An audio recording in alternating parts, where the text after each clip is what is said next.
Eh mec, tu sais ce qui différencie vraiment les gens qui galèrent toute leur vie de ceux qui construisent de la vraie richesse?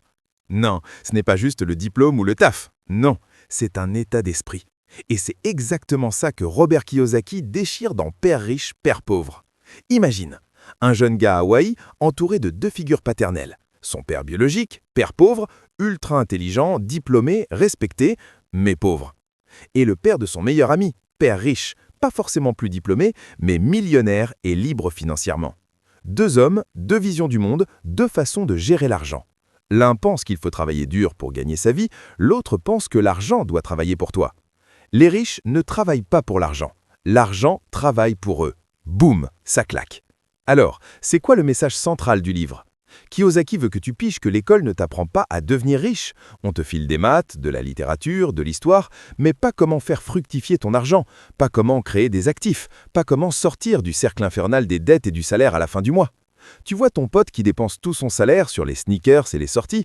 Il pense qu'il est riche parce qu'il a des trucs à montrer, mais il n'a rien qui rapporte pour lui demain. C'est ça la différence entre un actif et un passif.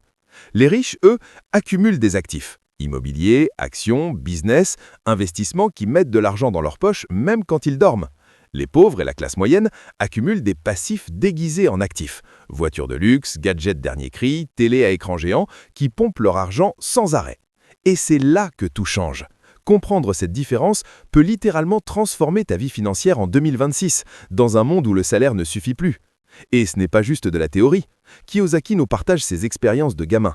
Comment il a appris à lire les chiffres, à comprendre le cash flow, à oser poser des questions aux riches qu'il croisait. Il te dit clairement, si tu veux la liberté financière, tu dois te bouger, apprendre, prendre des risques calculés. Personne ne va te tendre la richesse sur un plateau. Tu dois décider maintenant si tu veux rester un spectateur de ta vie ou devenir le joueur principal.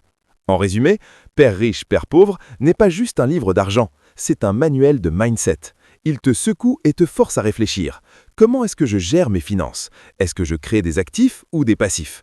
Est-ce que je travaille pour l'argent ou est-ce que j'apprends à faire travailler l'argent pour moi? Et laisse-moi te dire, une fois que tu comprends ça, tu ne regardes plus jamais l'argent de la même façon. Ok mec, maintenant qu'on a posé le décor et le mindset, on va plonger dans le concret. Parce que comprendre c'est bien, mais agir, c'est ce qui change tout. Kiyosaki balance plusieurs leçons puissantes, et je te les résume façon street smart, pour que tu puisses les appliquer direct. Leçon 1, l'importance de l'éducation financière. Ton diplôme, ton master, ton doctorat, ça paye pas les factures si t'as pas d'éducation financière. Kiyosaki dit « lis les bilans, comprends les flux de cash, maîtrise tes dépenses ». Par exemple, ton voisin à Lomé qui investit dans un petit commerce ou loue une chambre, il apprend sans s'en rendre compte. Il crée un actif. Et toi, tu peux faire pareil. Action immédiate, cette semaine, note toutes tes dépenses et sépare ce qui est actif de ce qui est passif. Prends conscience de ton argent. Ça, c'est le début de la liberté. Leçon 2, travailler pour apprendre, pas seulement pour l'argent. Arrête de courir après un salaire. Kiyosaki nous montre que le père riche encourage son fils à chercher des jobs ou des projets qui lui enseignent quelque chose, même si ça paye moins. Pourquoi? Parce que chaque compétence que tu apprends, c'est un actif pour ton futur. Exemple, tu bosses dans un cybercafé et tu piges comment gérer des clients, de la caisse, la compta. Boum, tu viens de créer de la valeur qui peut te rapporter demain. Action, choisis un projet ce mois-ci qui t'apprend quelque chose que l'école ne t'a jamais dit. Leçon 3, comprendre la différence entre actif et passif. On en a parlé dans la section 1, mais là Kiyosaki insiste. Écris la différence. Active un cerveau financier. Un actif, c'est ce qui met de l'argent dans ta poche. Une maison, si tu la loues, actif. Si tu la payes juste pour toi et tes amis viennent faire la fête dedans, passif. Exemple à Lomé, acheter un terrain que tu loues ou faire un petit business de livraison.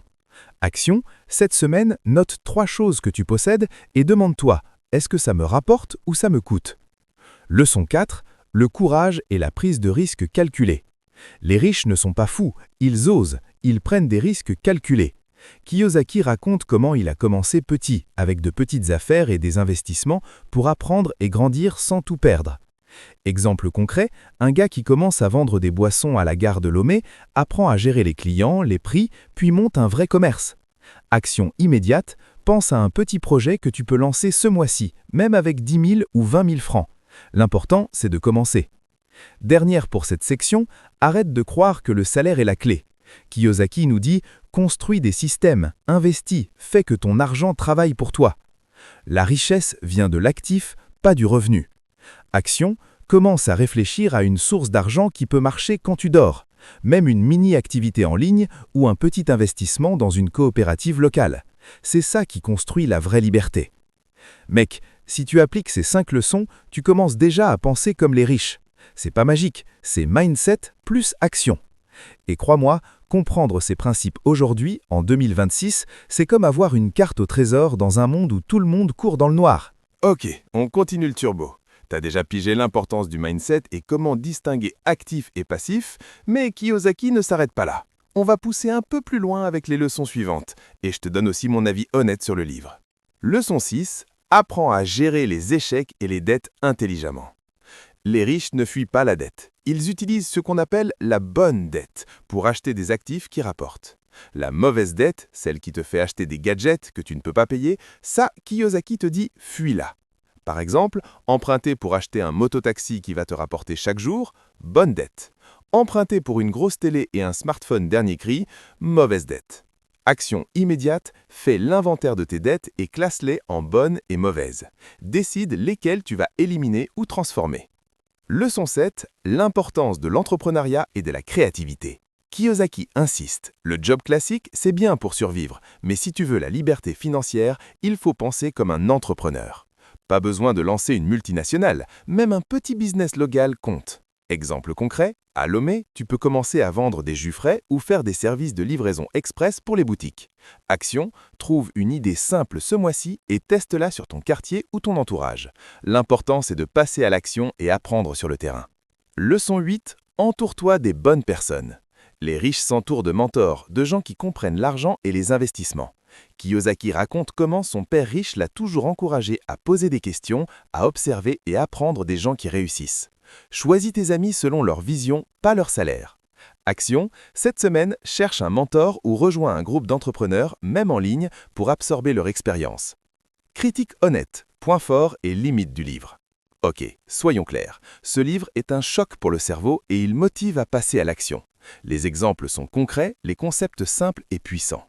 Mais oui, il y a un mais. Parfois, Kiyosaki simplifie trop la réalité. Tout le monde n'a pas accès aux mêmes opportunités et certains investissements demandent du capital de départ que tout le monde n'a pas. Aussi, certains lecteurs pourraient vouloir des étapes ultra pratiques, détaillées, et le livre reste parfois général. Mais le point fort reste le mindset. Comprendre comment les riches pensent, ça, personne ne peut te l'enlever. Et malgré ses limites, le message est clair. Arrête de courir après un salaire, commence à créer des actifs, éduque-toi financièrement et ose. Même si tu ne peux pas tout appliquer maintenant, ces idées te feront réfléchir différemment et changeront ta façon de gérer ton argent pour toujours. Mec, on y est.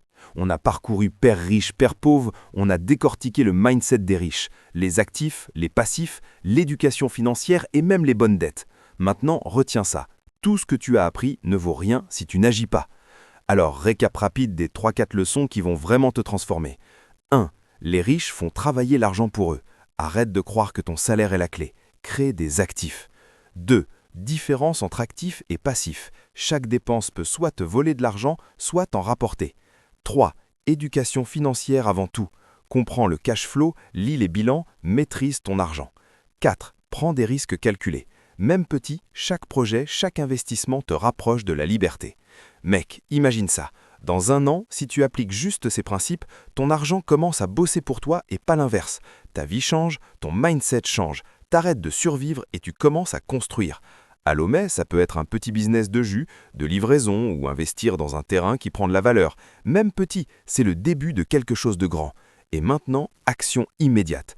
Arrête de scroller sans fin, note un actif que tu peux créer ce mois-ci et commence demain. Pas demain, pas la semaine prochaine, demain. Parce que chaque jour où tu attends, ton argent ne travaille pas pour toi, il s'évapore dans des dépenses inutiles. Et si tu veux continuer à booster ton mindset financier, fais-moi un truc simple. Like cette vidéo, abonne-toi à Facebook Insights, commente ta leçon préférée et partage à ton pote qui a besoin de comprendre la différence entre riche et pauvre avant que 2026 se termine. Et reste branché, parce que le prochain livre qu'on va décortiquer va te faire exploser ton mindset encore plus. Mec, le choix est entre tes mains. Tu restes spectateur ou tu deviens joueur principal. C'est ton argent, c'est ta vie, c'est maintenant. Bouge, crée, investis. On se revoit dans le prochain résumé.